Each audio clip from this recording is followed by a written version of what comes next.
Great, thanks. So, well, thank you for coming and spending your lunch with me and with Dave Adams. This is certainly a dual effort, this presentation today, and I think it shows how both staff and faculty come together to create amazing things. So I just want to start off by saying thanks to Dave. And as many of you know, he's off at the end of this month. So we lose a valuable asset, and I know the rest of the Media Tech team is amazing.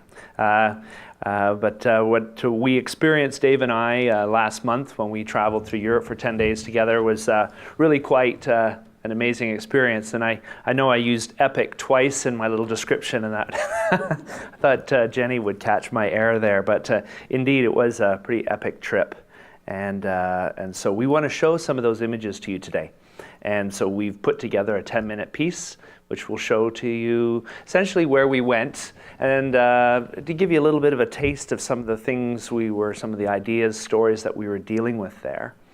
But I just wanted to provide a few slides just to give you a little bit of context. For some of you who are new to what I do, I thought it might help to frame things a lot better.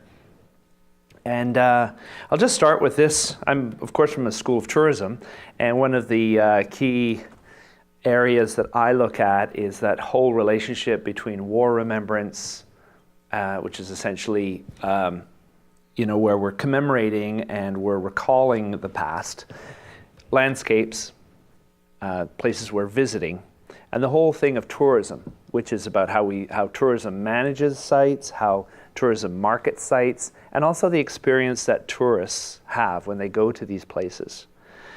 And one of the cliches I think that I work with is this one. So by cliche, what I mean is not true, and yet often stated, and that's war remembrance would be better off without tourism as it undermines remembrance. And when we actually look at some of the evidence that might be put forward, we might agree with it. So you have a very powerful experience walking the Normandy American Cemetery, which is, of course, in this picture here. And you can then go buy a coffee mug. You can go and stay at the Mercure Hotel, which is branded Omaha Beach. So Omaha Beach is, of course, where the Americans landed, and over 1,000 guys were killed or wounded.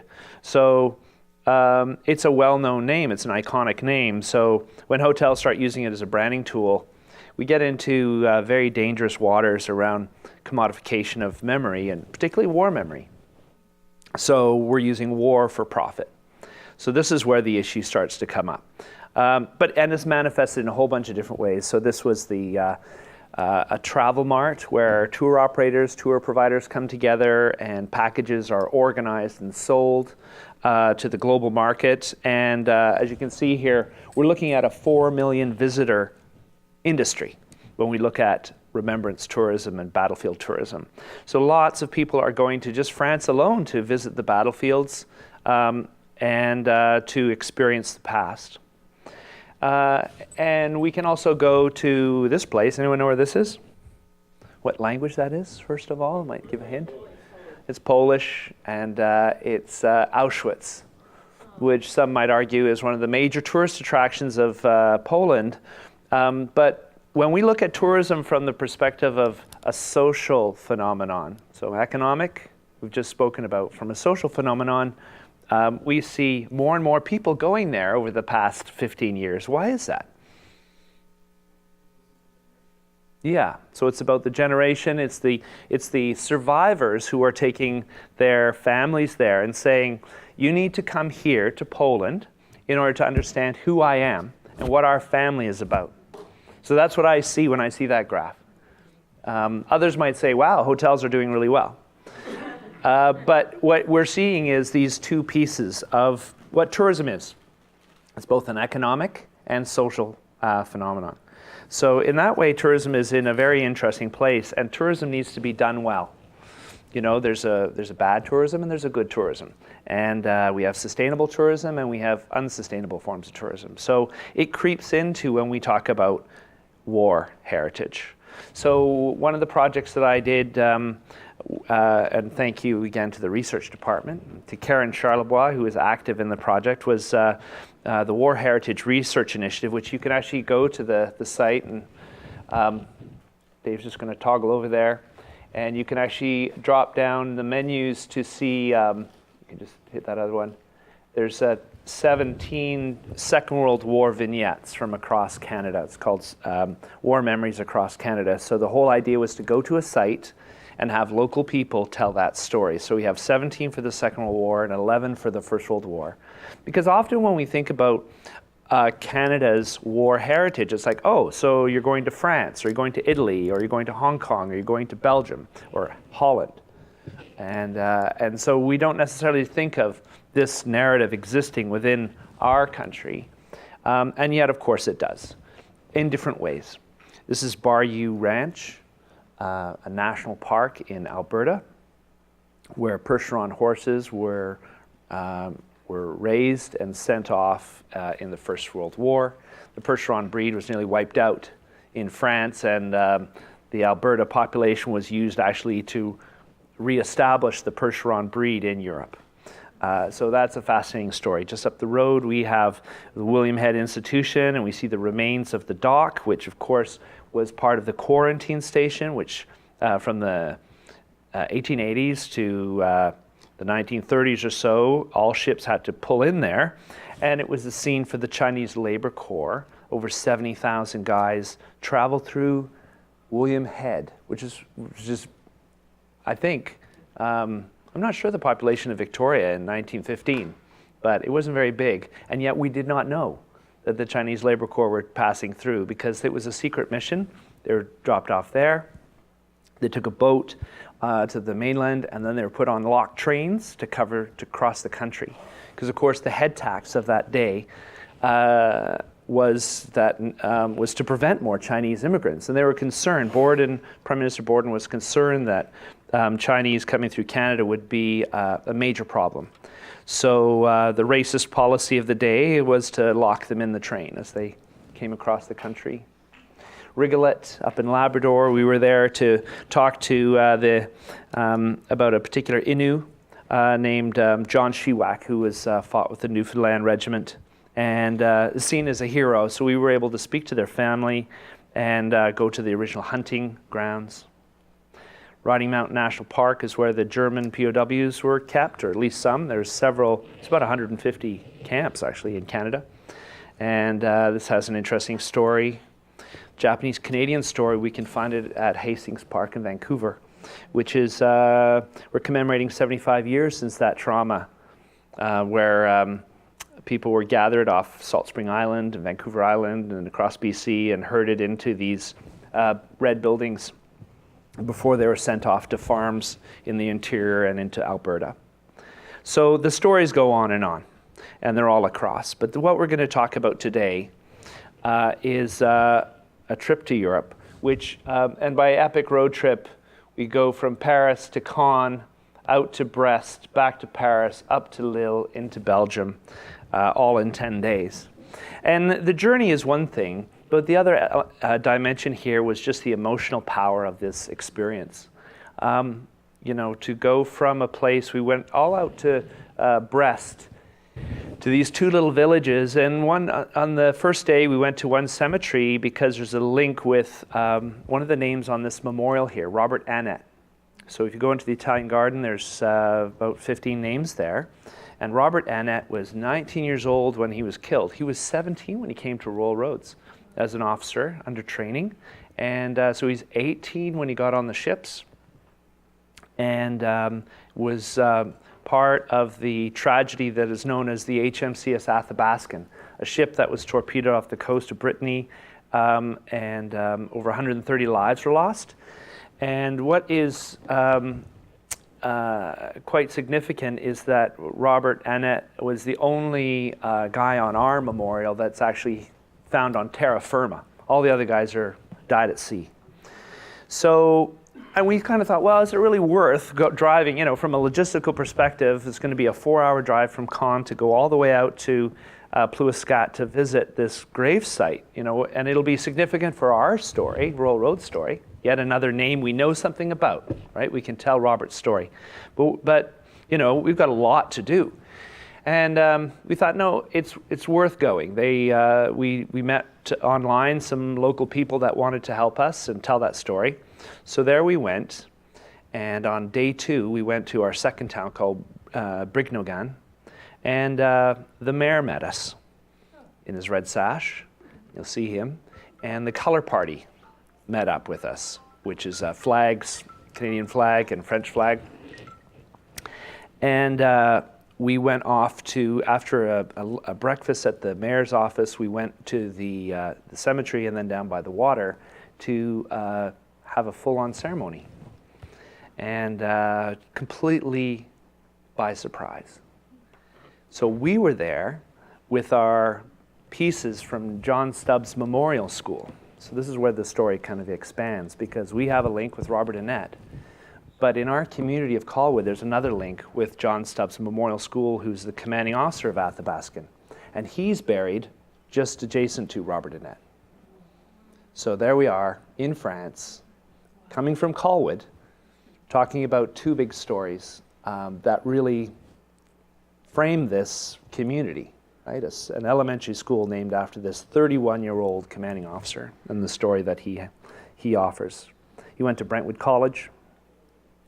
So for us, that was really quite poignant and powerful. And then we just stepped on a train and went off to another one, right? We left them. They waved us goodbye, and we went on to another experience. So that's what I mean by the power of these experiences. And so often we write as academics, and writing is our bread and butter.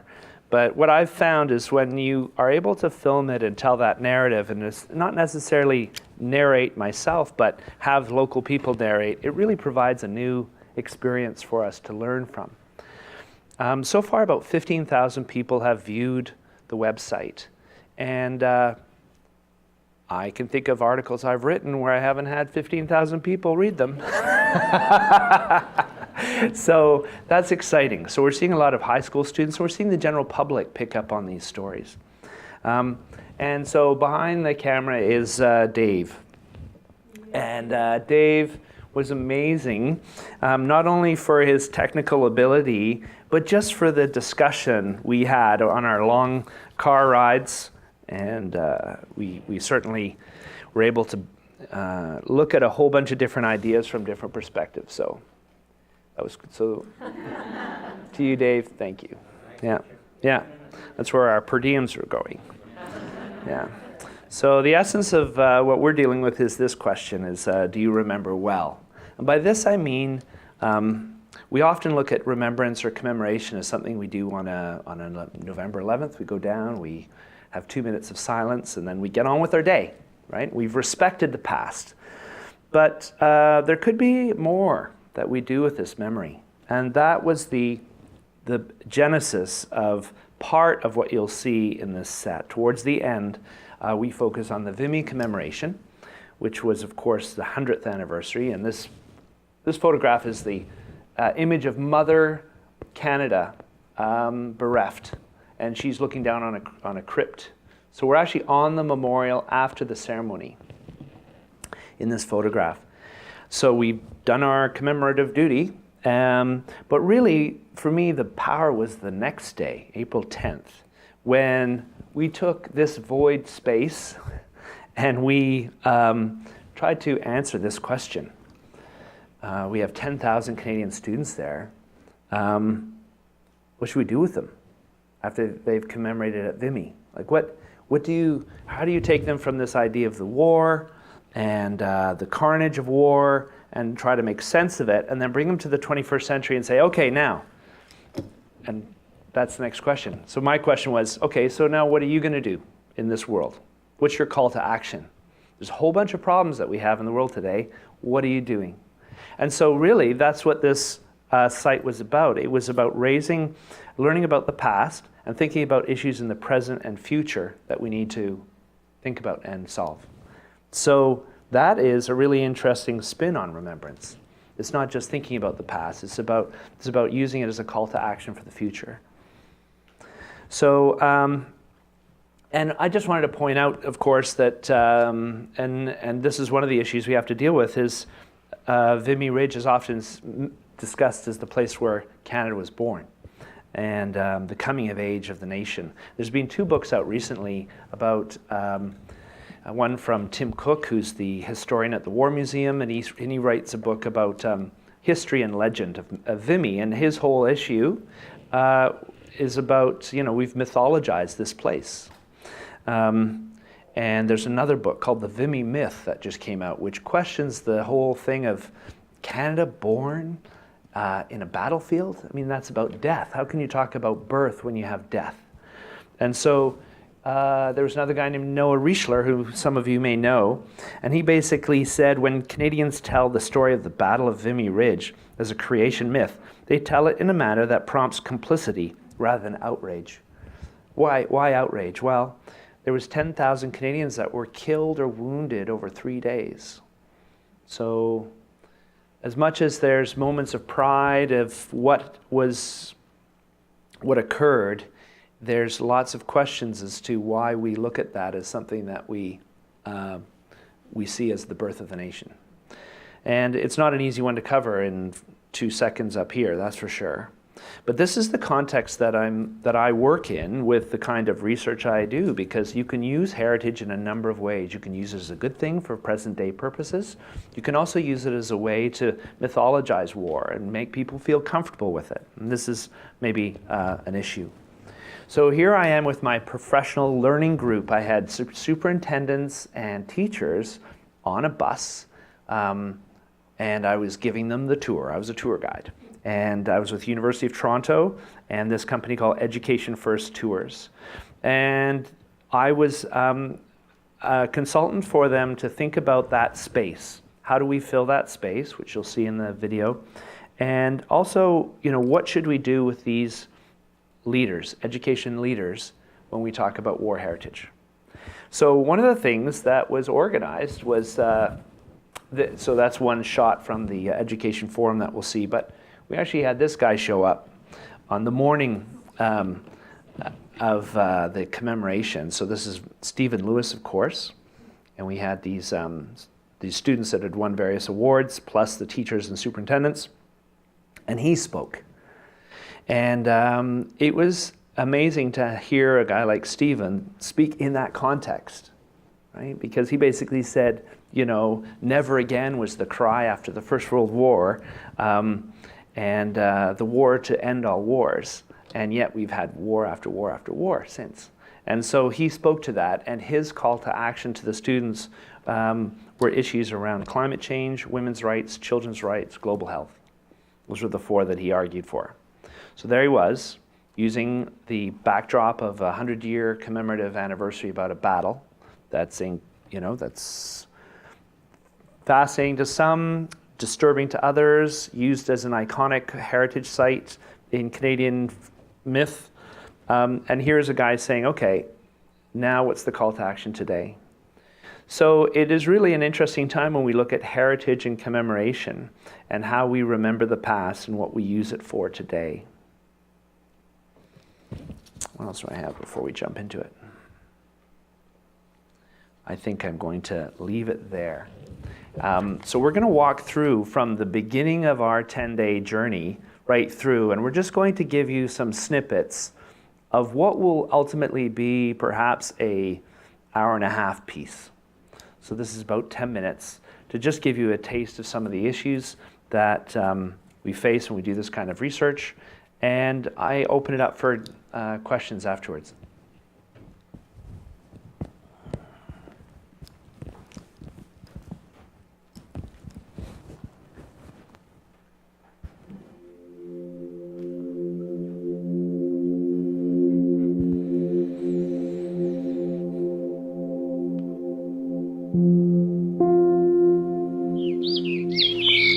As a continuation of the War Heritage Research Initiative, in April 2017, Geoff Bird and David Adams traveled to France and Belgium.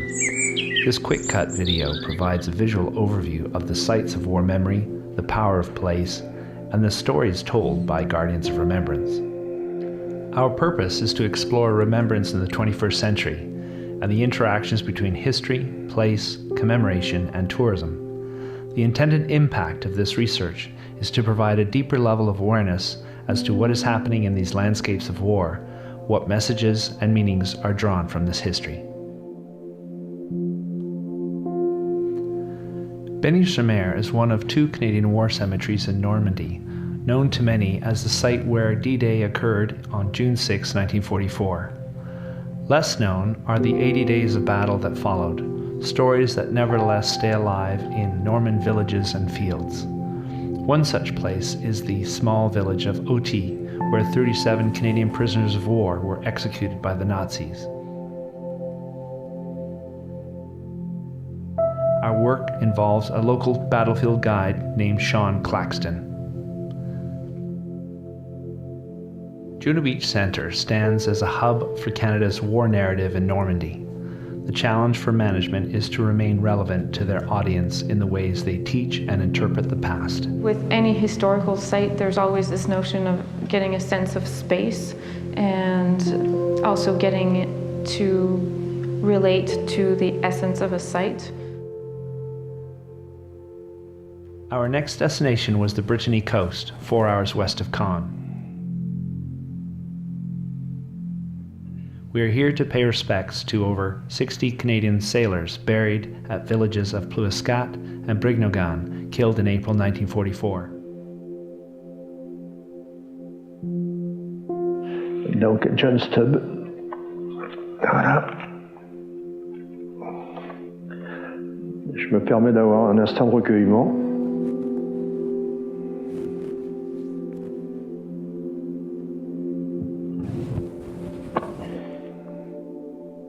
In these villages, locals witness the recovery of bodies,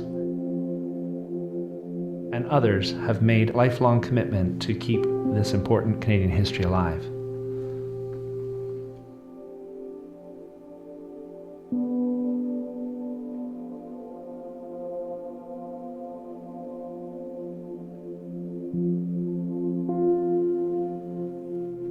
Traveling to Flanders, Belgium, we journey back to the First World War, where Canadian mythology first took hold in the spring of 1915. It is here where the first gas attack was launched, just by Langemarck Cemetery, a site that continues to record where gas has been used as a weapon around the world over the past 100 years. Our focus here is what is remembered and what is forgotten. We meet John Mazine, a principal of a local school in St. Julian, who plays a key role in keeping alive a Canadian war story as lessons for the present day. And that's why we have an action, what we call the wake-up call for peace. Every 4 months we come together with people and we think about refugees, we think about women's rights, we think about and talk about children's rights. So maybe more important than looking back is looking forward, in which way we can build a good world for the children. Mount Sorel is also part of the Ypres Salient, a Canadian national memorial marking where Canadians fought in June 1916. Working with Ghent University professor Berger Stickelbout, we speak about his innovative web-based application and the role technology plays in 21st century commemoration, enabling us to read the landscapes of war in new ways and to memorialize what no longer exists. The tricky part is to find the trees. You can buy a map and the trees are also signposted, but we also developed an iPad application. It's a free application called Ypres Salient 1914-1918 Trees. It gives you an interactive map with location of these 138 trees, so you can come to them. But the application also gives you a before and after view. It gives you a historical photograph, it gives you the modern day photograph, and you can just slide from the past to the present. And you can see the trenches fading away in the green fields.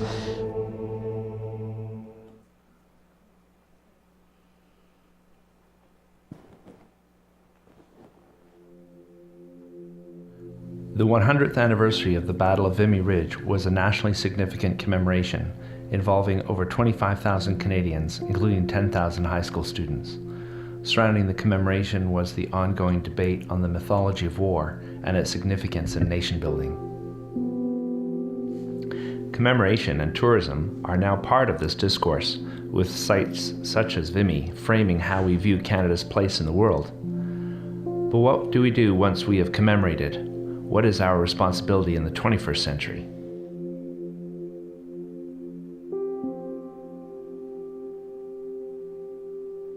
A major player in developing and coordinating youth involvement was an international tour company called Education First Tours. The role of the private sector in commemoration and war heritage certainly raises questions about commercialism. This challenge offered an opportunity for action research. Geoff Bird worked with this company to design an education expo for Canadian students. Working with themes of the past, present, and future, the expo provided a chance to reflect on Vimy Ridge and the First World War as a call to action to address present-day and future challenges.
Geoff also led a professional learning tour involving teachers and school administrators from across Canada. The goal was to consider the learning value of travel and war heritage and how they inform education curriculum and leadership. What EF has done and all the colleagues here is just facilitated an environment for us to actually explore and to have those nature of the conversations, and that's just one of the key principles of adult learning. So it's fantastic, I think, from a professional development perspective. Post-production is now underway, where we work with Karen Charlebois to piece together archival information and finalize the focus of each vignette. Our opportunity is to develop content that promotes dialogue about war heritage, history, travel, and their significance today.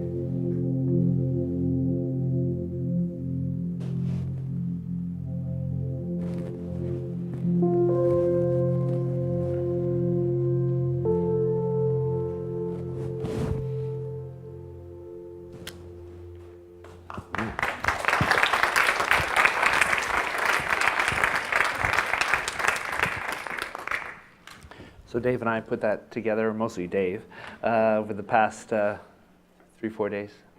Thanks, Dave. But certainly a lot more to come there. We just wanted to give you a little bit of a taste of the range of topics and issues that we're exploring: management, the experience that people have, the role that education plays in remembrance, and how we actually link to some of these stories by way of our the site we are in and our community. So, any questions? I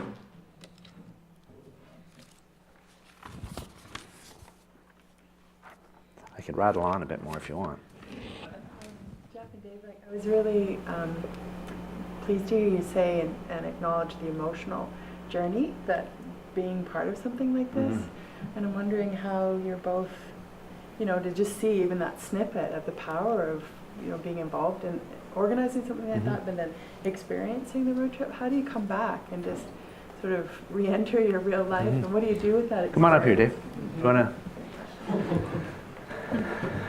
Like how did it change you?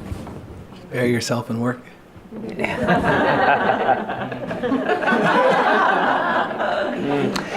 was. Yeah, go ahead. Yeah. There's not an easy answer to that. Like, I'm still processing it, Yeah. and it's extra weird to have all the footage and keep going over and over and over and over. So it becomes like, it's weird to keep reliving it, and then you also kind of get used to it because I've gone over some of that footage so many times that you start to see it as just footage. Yeah. But yeah, it was definitely a roller coaster, and if we had more time, we would have put a day in between each day to decompress, and because we were on to the next so fast, without ever really just like that morning with the mayor and all that. It was just like we were overwhelmed by how much effort they'd put in, and then we had a train and just had to go. Yeah. So that was the hardest thing, was just leaving each place. The emotional stuff was enjoyable in its own way. Well, I found it the challenge was what was not planned. So for example, going into Benny-sur-Mer Cemetery, War Cemetery, where there's 2,100 Canadians buried, we were there at 7 a.m. before the sun had come up to do the filming, and so there was a kind of a business side to the situation of setting up before the sun came up. And then we got that all set up, and we were doing the time lapse, and then it was okay, and then just sitting there, and the bird song starts up, and we're sitting there in silence with all these war graves.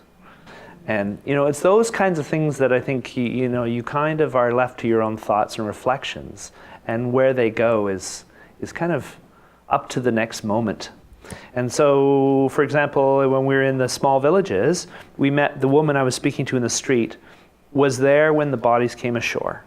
So typically, we look at a memorial and we look at the kind of the pristine stone, right? And it's just all very symmetrical and the beautiful tombstone.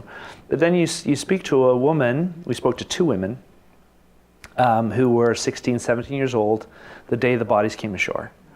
And so they're giving us such vivid description as if it happened yesterday. And we were just knocked down by that, because it was this other side to war that we often don't talk about. We don't talk about the mangled bodies.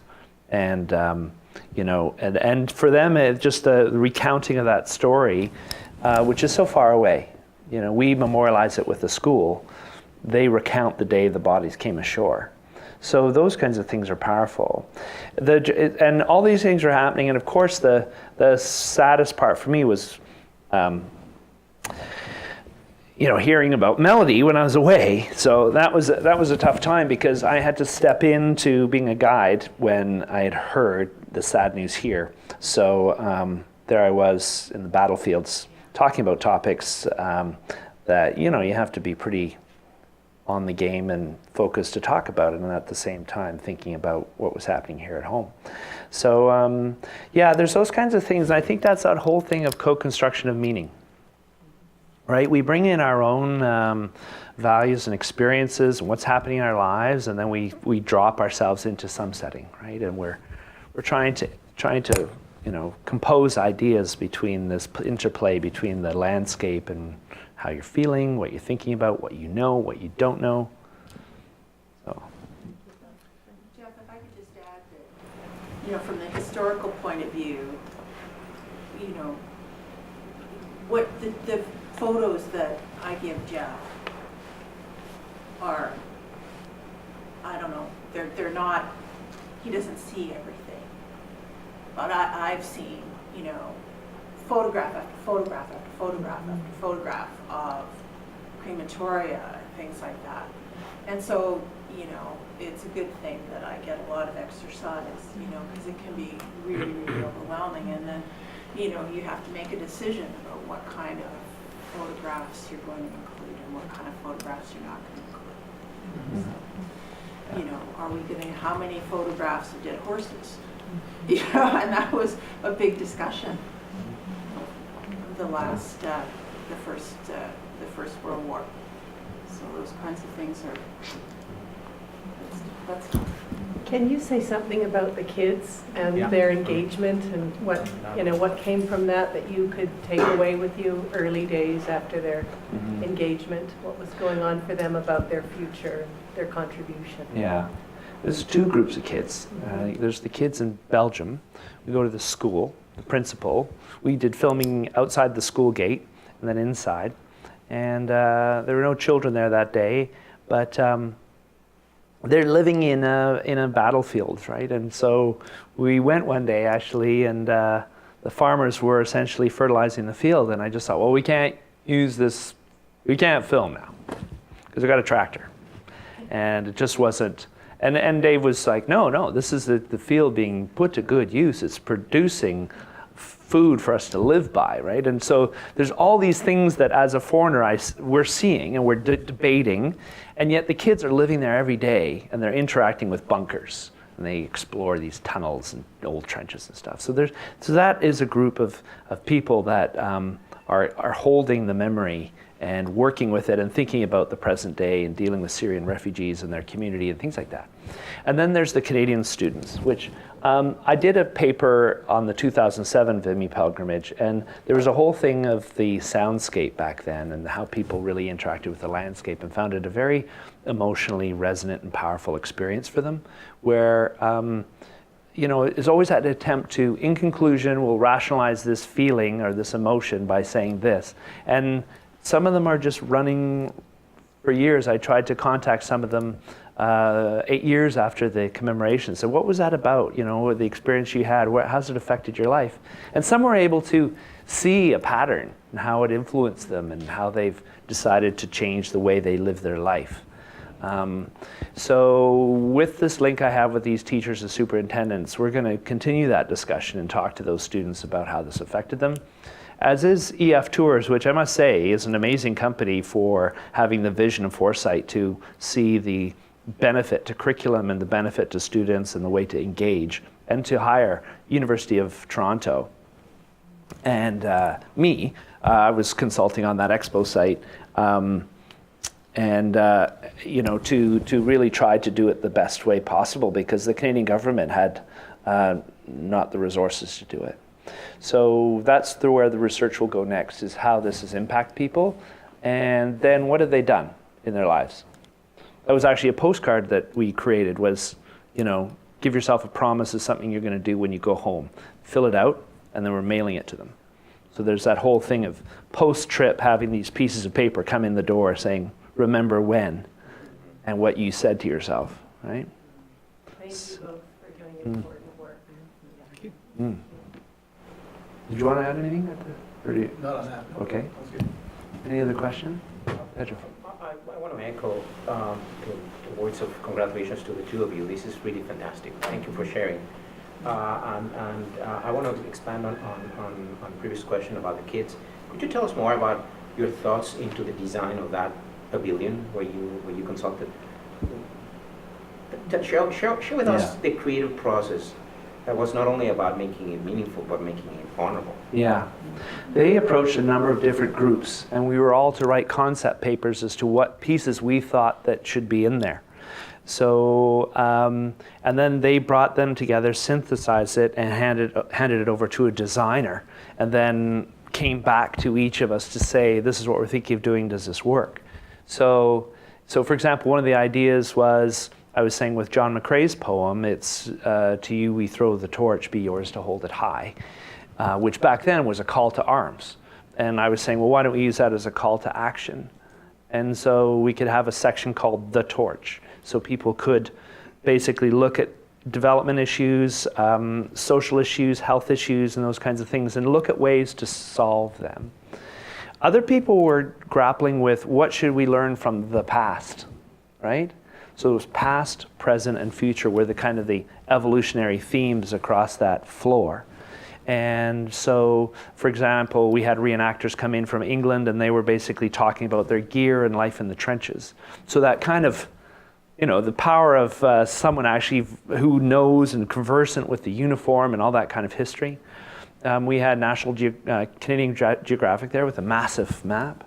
They had what was really interesting was reflection areas where students could go and just chill out. I think you might have noticed that there's pillows and stuff, and they could just kind of collapse. And it was that whole thing of just allowing them to take any journey that they wanted through the trenches, learning about aircraft, the technology of the day, getting people to put together Morse code tools, and then getting into the present day and asking questions about how would you design a memorial, how would you create world peace, what about disabled people? Imagine if you came out of the war and you're disabled. So those kids that were sitting on the ground playing volleyball, it was a huge section on living with a disability, and Invictus Games was there, and so they were quite, you know, prominent in getting the students. So the students were active in that way.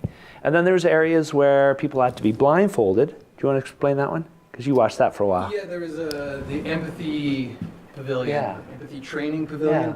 and they had like the most simple thing they had in there, which was probably maybe the most effective, was a dog, and you just pet the dog. And that was it. And then there were exercises where Geoff would be blindfolded, and I would have to guide his hands through the building of a small mechanical, device. It was sort of like a mechano thing that you put together, and I have to tell him that it's near his left hand. And I would have to use, a language that's useful in communicating what you actually want. So there was some of those very simple but effective exercises, and it was a little tough in there because I wanted to film all of that stuff, but because it's children, we had to kind of film what we could film. But that was really interesting, and there was a lineup for the dog. Which I thought was interesting. So it's interesting, like we talk about the universal concepts when we're interpreting at a site. And so the universal concept of empathy, like how do you develop empathy in people as a value in the present day? So a lot of the activities were geared towards those kinds of universal concepts, which I thought was a really interesting way. It certainly wasn't my idea, but someone came up with that around, how do we build empathy in people? And I thought that's an interesting way. So what other things should we build? Like maybe there should have been an activity around compassion.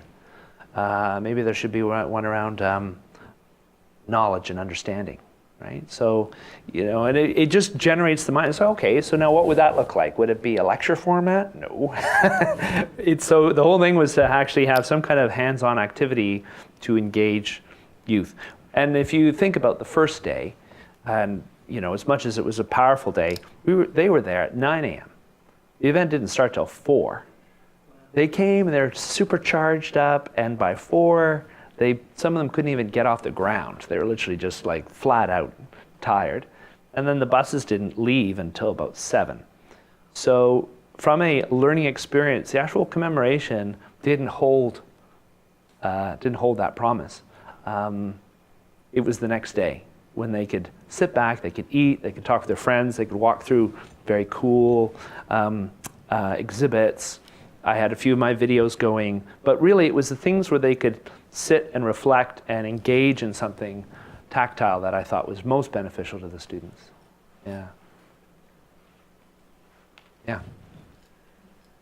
So, and I should also mention, can I just show one more? Do I need to put one more up? Yeah. Thank you. Just 2 more slides I'll just show. There. So, this work continues. In addition to the video work, there's 2 other things that we're trying to work on right now, and I guess, in this one is Karen and I, Commonwealth War Memory Project for North America. So you don't have to go overseas to get into war stories. So there's 20,000 Canadians that are buried or memorialized in Canada at cemeteries in the local area. So Commonwealth War Graves Commission is trying to drive people to these sites, trying to get them to visit. So the whole thing is about setting up events, commemorative events. How should we commemorate in the 21st century? Should it be around music? Should it be dance? Should it be some kind of art installation? What is possible to kind of open up our mind, and also to get new Canadians involved, those people that don't know this history.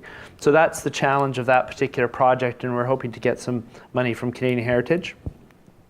And that is essentially an online-based action research project where we engage communities to hold an event. We provide templates and tools and then ask them about the experience and how they did it and what was the outcome and that kind of thing. And the other one is working with the Dachau Memorial Site, and there's guides that are coming from local charities who get educated in the history of the site but don't necessarily have all the interpretive skills and learning theory needed to convey these difficult messages. So we're just starting that project. I'm working with a doctoral student, Anne Catherine McLean, who finished our MA a couple of years ago, is now back. And so we're going to try and provide like an action research project again of providing an online site with resources and activities for these guides to practice on site. So that's those are the two other projects that I'm working on, and wouldn't be able to do it without research department and without Karen and Catherine. So thank you. And yeah, so that's what we're doing. Thank you.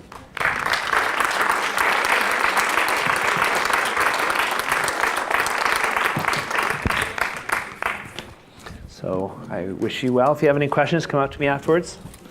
Take a look at the site.